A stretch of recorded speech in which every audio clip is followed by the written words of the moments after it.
my god, my car is on fire. Old cars are a lot of fun, but sometimes, for absolutely no reason, they can be the biggest pains in the world. And that was the story with my Rx7 behind me. For some reason, it just decided to stop working. In the last video with this car, we flushed the brakes, and instead of making the brakes better, we made the brakes worse. So I decided to do a little bit more digging, and by digging, I mean I decided to order a new master cylinder for the brakes, and that was the hardest job I could ever imagine, for no reason.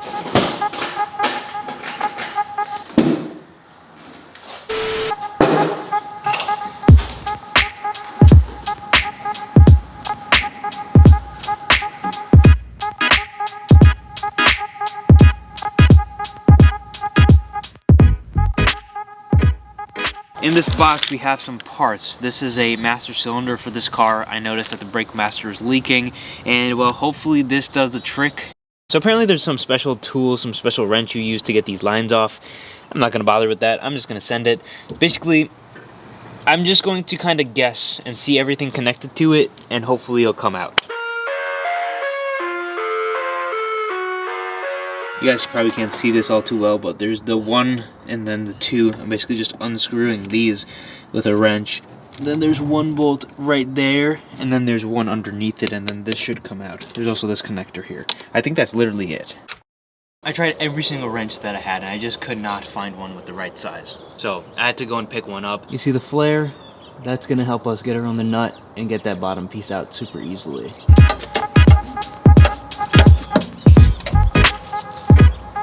There we go.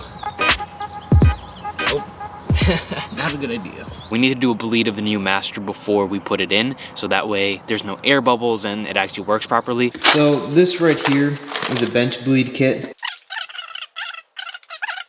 So here we have everything set up.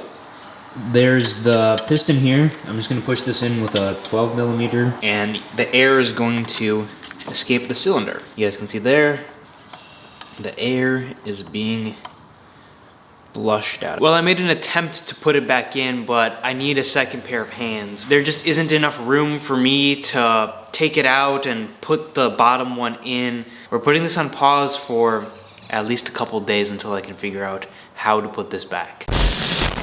Now, I don't know why my master cylinder wouldn't slip on in the last clip that you guys saw, but I don't know, it wasn't slipping back on to where it was supposed to be. I came back, attacked it, and it fit right on. I believe this had to play a little part into it.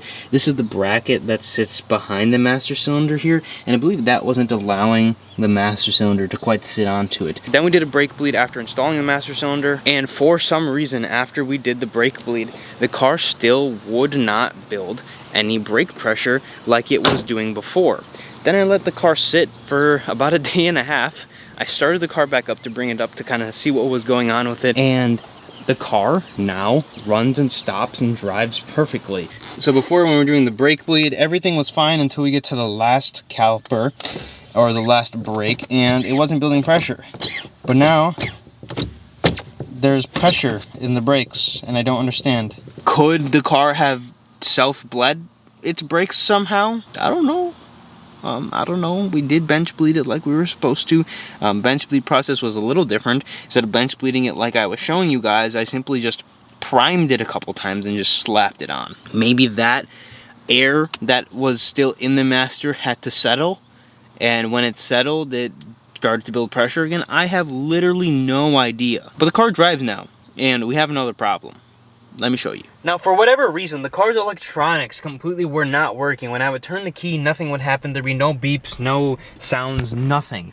And I had honestly no idea what was wrong with the car. At that point, I made a video about it on Instagram, and people commented that it's most likely my fusible links. Now, if you don't know what a fusible link is, don't worry, I had no idea what they are either. And this is what a fusible link is. A fusible link is basically a fuse, but instead of blowing a fuse, it burns the wire here on the inside. It was pretty common in older cars, and since this is the oldest car I've had, I've never had to deal with these before, and I just assumed that they were bad in my car and they needed to be replaced, but I wanted to test them and figure out what the reason was and why they went bad all of a sudden. Now that is what a fusible link is supposed to look like, and there was this fuse that had fallen out of my car that I didn't know where it came from.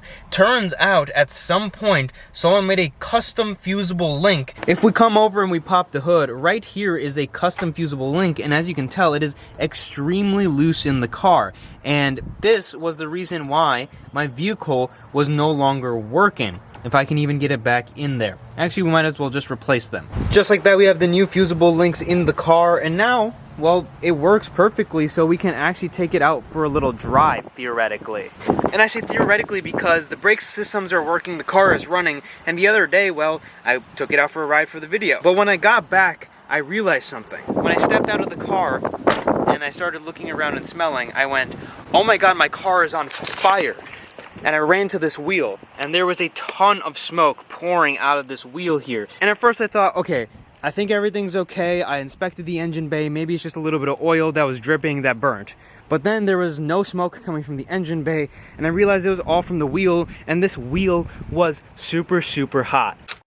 Now the reason for all of this was most likely because my brake caliper was/is sticking. Now I drove it a few times, and the second time I drove it, the brake caliper was no longer sticking, but I think again this morning it's starting to stick again. So we're gonna have to rebuild the caliper and most likely replace a little bit more in the braking system. Let's give the car a little start up and we can take it for a short drive.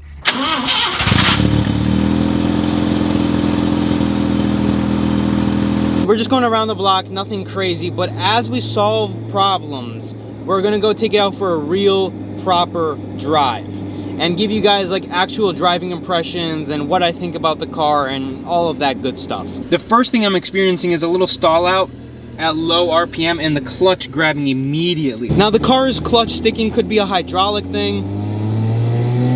It could be a hydraulic thing and something that just needs to be adjusted, perhaps a new slave cylinder like we did in the Miata recently, so it's nothing really too big of a deal. The next thing I'm noticing is a lot of play in the steering wheel. That's practically doing nothing. Not only that, but just throwing the car around. It's very hard to turn because there's no power steering, but also the car has a lot of body roll. And all of the body roll I'm experiencing is probably because the car has 233,911 mile-old bushings on it. And on top of that,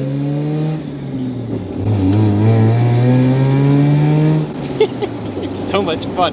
And on top of that, I believe my shock on my left side is blown out. I think I'm gonna do coilovers like I did in the Miata. Doing coilovers on this car is a little harder than some other cars because it has a divorced suspension. The problem is with that is the shock is actually welded into the car. In order to do coilovers or even change the spring at all, you need to weld a new shock in and cut the old one out. As annoying as this car has been, there's a lot of work that I have planned for it and a lot of things that I want to do to it. This was just the tip of the iceberg in order to get it back onto the road safely and to change something that I immediately didn't like when we bought the car. But there's a lot of other maintenance items that I need to take care of, and I also have a lot of modifications that I want to do to it to make it just that much better. So if you want to stay tuned to all the stuff that we do here on the channel, make sure to subscribe and check out another video because it'll greatly help the channel out. And as always, I'll see you guys in the next one.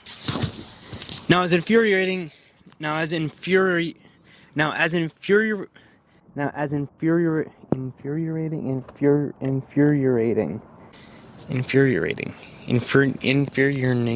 What the, well, how do you say that word? Hey guys, Chris Fix here.